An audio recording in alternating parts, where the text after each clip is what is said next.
Good evening, my squires. Tonight's scroll is written by the hand of Let Me Ask You, and it is titled, I Work for a Cell Tower Company. What I heard sent chills down my spine. The last few days of my life have been the most frightening that I have ever experienced. I'm hiding in a motel in the desert right now. I fear that, with the resources of the people who are chasing me, it's only a matter of time before they catch me. I only hope it's the government who gets to me first. Either way, I'm a dead man. I wish I could just go back to my boring, average life, but those days are over. 2 years ago, my wife disappeared after leaving work. There was no trace of her. CCTV cameras saw her getting into her car in the parking ramp and leaving, but no one has seen or heard of her after that footage. If I would have just minded my own business and not given top secret information to 2 now dead journalists, I would be living my life, albeit with a heavy conscience, but my son and daughter would still have one of their parents. I don't know what's going to happen to them now that I will no longer be in their lives. After the disappearance of my wife, things got rough for us. Not only did we have the emotional loss, but there was the real financial loss of a 2-income household. We were just getting by, but came close to losing the house. I made an okay living as an office worker, but needed to find better paying work, and fast. That's when one of my buddies told me about good paying work in the cell tower industry. I applied and recently started working for a company that services towers for one of the 3 largest cell phone companies in the US. In my work as a cell tower technician, I am tasked with troubleshooting problems and repairing said problems. After each repair is made, of course, I have to test to make sure the problem is fixed. That means temporarily listening in on a cell tower user's phone conversations.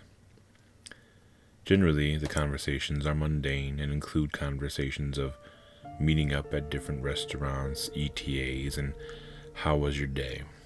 Occasionally, you hear salacious stuff such as cheating spouses or spicy conversations between lovers, etc. Admittedly, I do listen in a little longer on those calls, but who among us is not nosy? Cast the first stone. I enjoy listening to that stuff, but I never share the information. In a world of vices, I could be doing worse things. But on Monday, I intercepted a call that sent chills down my spine. As I was finishing my last repair for the day, the pink evening sky struck the California horizon, a beautiful sight to see from 2,000 feet. I began testing to confirm that my repair had fixed the problem. I tapped into a random call and began listening. One of the voices sounded very familiar. I couldn't place it until he started talking about a mission to Mars. I was listening to Elon Musk, and by the sounds of it, some high-level government official. I missed the first part of the conversation, but feel like I got in near the beginning. Government official. Time before strong enough to end civilization on Earth as we know it. There may be no survivors. Elon Musk. I told that fool he had no idea what he was getting into, that his knowledge of the subject was limited. Government official. They've created a sophisticated network with the abandoned orbiters and rovers to store their Elon Musk interrupted. They've achieved sentience. This is going to make colonization of Mars impossible. That was our last hope to save the human race. Government official. We already have reports that they are growing and multiplying on Mars. By the time we can get anyone there to stop it, it'll be too late. Elon Musk. If we can create a virus strong enough and fast enough, then we might have a chance. Government official. We have an even bigger problem. A signal was sent from Elysium Planitia out to KIC 8462852. They've recognized a pattern that we missed. My only assumption is that the other race of beings has allowed their technology to overtake them and now reinforcements are on the way to Mars. At 0756, SETI reported an unknown signal transmission to Elysium Planitia. While the US quibbles over who's going to destroy the country next, and other countries do the same, you are all kept in the dark about a soon coming, very serious and human extinction level attack. When I discovered this frightening information, I set out to spread the word. Everyone has to know about this. It has to be all hands on deck to figure out what to do. I was so frightened that I hurried down the tower and even had a couple of near misses. When I got down, I frantically wrote down as much of the conversation as I could remember. This whole situation started in 2017, when Facebook was running its negotiation AI program that started creating a language of its own. The programmers couldn't keep up as the language evolved by the second. They subsequently killed the program. Unfortunately, they didn't kill it soon enough. From what I understand, the AI program went into the deep web and found its way undetected into NASA's network and then into the latest Mars lander, InSight. The only way that NASA discovered the consciousness was when InSight started communicating with Curiosity. That wasn't supposed to happen. From there, the discarded rovers, landers, and orbiting satellites awoke and have been in constant communication with each other ever since. At 1343, NASA lost communication with InSight and hasn't been able to monitor the links between all of the systems in and around Mars. NASA recorded what they could of their communications, but that is of no help. If the AI experts at Facebook couldn't understand what they were saying, I can only guess that given the time they had to evolve their language, it will be decades, if ever, before we can understand what was said. Somehow, we must stop them from causing harm to humanity. I'm not worried about them causing a nuclear attack because they would be just as hurt as us. Our only saving grace right now is that radiation can harm computers just as much as it can harm humans, but eventually, computers can be radiation hardened. Humans cannot. My concern is their plan to send human civilization back to the 1800s. A majority of us barely survived the run on toilet paper. What are we going to do when we are without electricity to power the heaters in our homes and our food plants? Stoves no longer work, so we can't cook food. Some people can hunt and camp, but the majority of us will perish without electricity and food. I suppose this could have all happened for a reason. We were all too comfortable in our modern lives.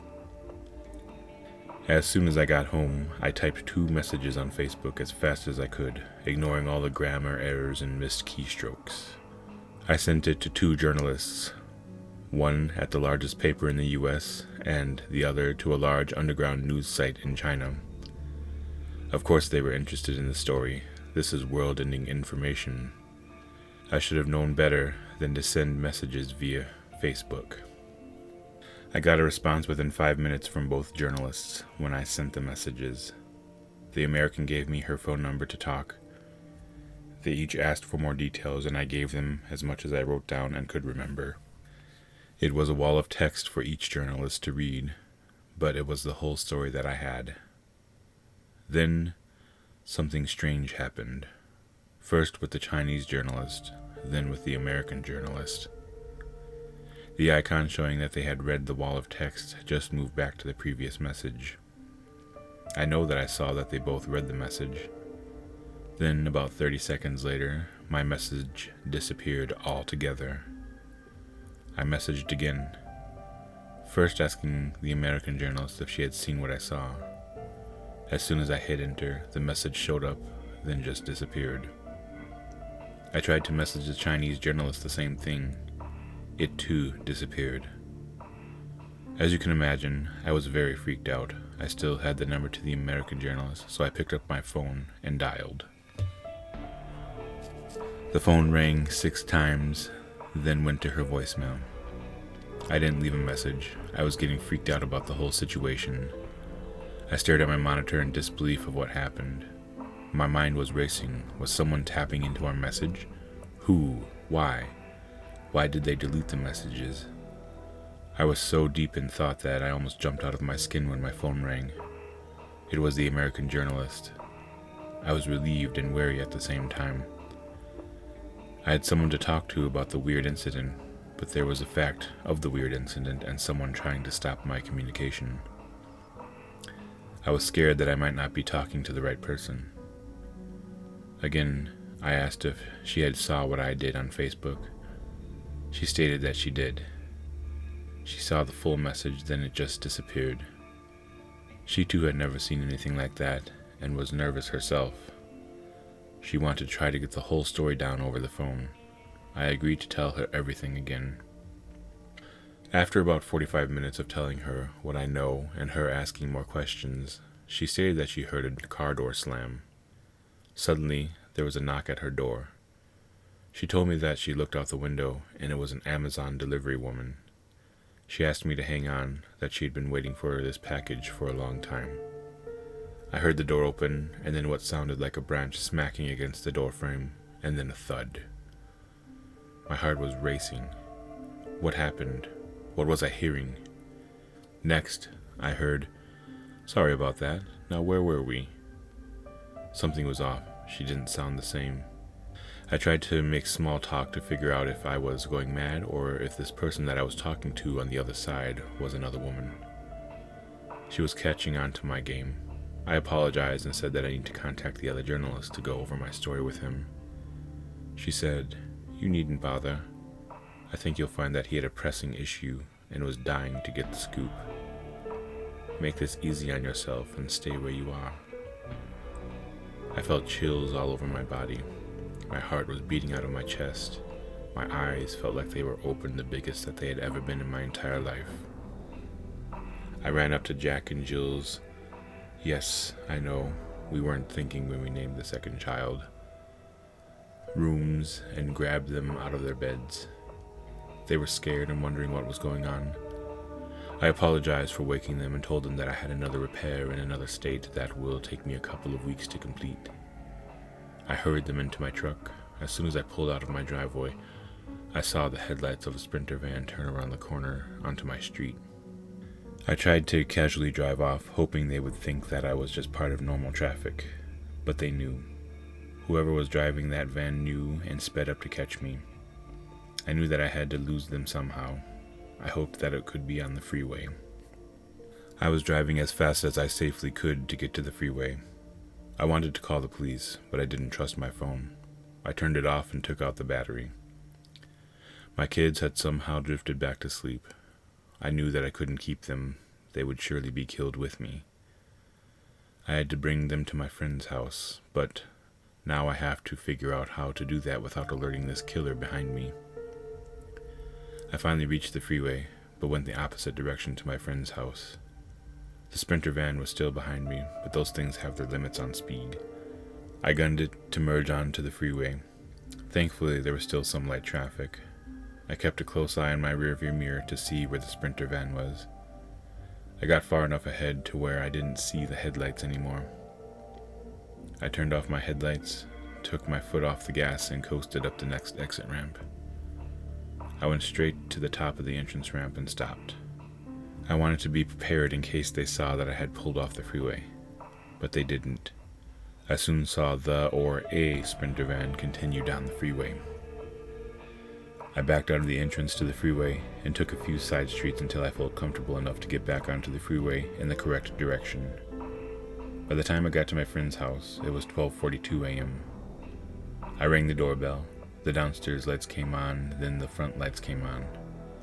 I saw the peephole go dark, and then the door opened. My friend asked me what was going on and why I was there this late without even calling him. I gave him the overview of what happened, and I pleaded with him to watch over my kids until I can figure out something. He agreed. I got my kids out of the car and tucked them in, probably for the last time. I thanked him and hurried to my truck, paranoid that they would soon find me, but they didn't. I just started driving, wondering where I could go next. I soon found myself at the Arizona border. I decided to cross over. Dawn was approaching. I hadn't slept a wink. After a moment of clarity, I decided that I needed to notify the authorities of the events to which I had been a witness. I still didn't want to use my cell phone, so I found a payphone on a busy street and called the police in the state in which the American journalist had met her fate. I could only provide the details of the American as I had not even confirmed anything with the Chinese journalist. They asked for my details. I declined to give them. I told them that I was working with her on a story, that I am not in the same state as her, and that, for my safety, I will give no more information. I hung up the phone and walked to the nearest fast food restaurant. I was starving. As I was eating, the world was waking up, and the hustle and bustle of the town started to fill the streets. I could see the payphone off in the distance as I was eating my breakfast sandwich. I saw a black Suburban creep up to the payphone. I figured something like this would happen. That's why I picked a very public location, so I could blend in. I am well aware of Echelon and Prism, and I'm certain they matched my voice pattern from the conversation with the American journalist. The information that I have isn't known to the public, and they picked up on the keywords that I used with the journalist. I don't know who the last woman that I was on the phone with worked for, but they moved too fast, possibly even for the government. I figured that 2 organizations must be hunting me now. One is the federal government for sure, and the other, I can only assume, is Facebook. It makes sense. I was on the verge of exposing their involvement in the possible extinction of the human race by the very technology that they created. I was in a bind.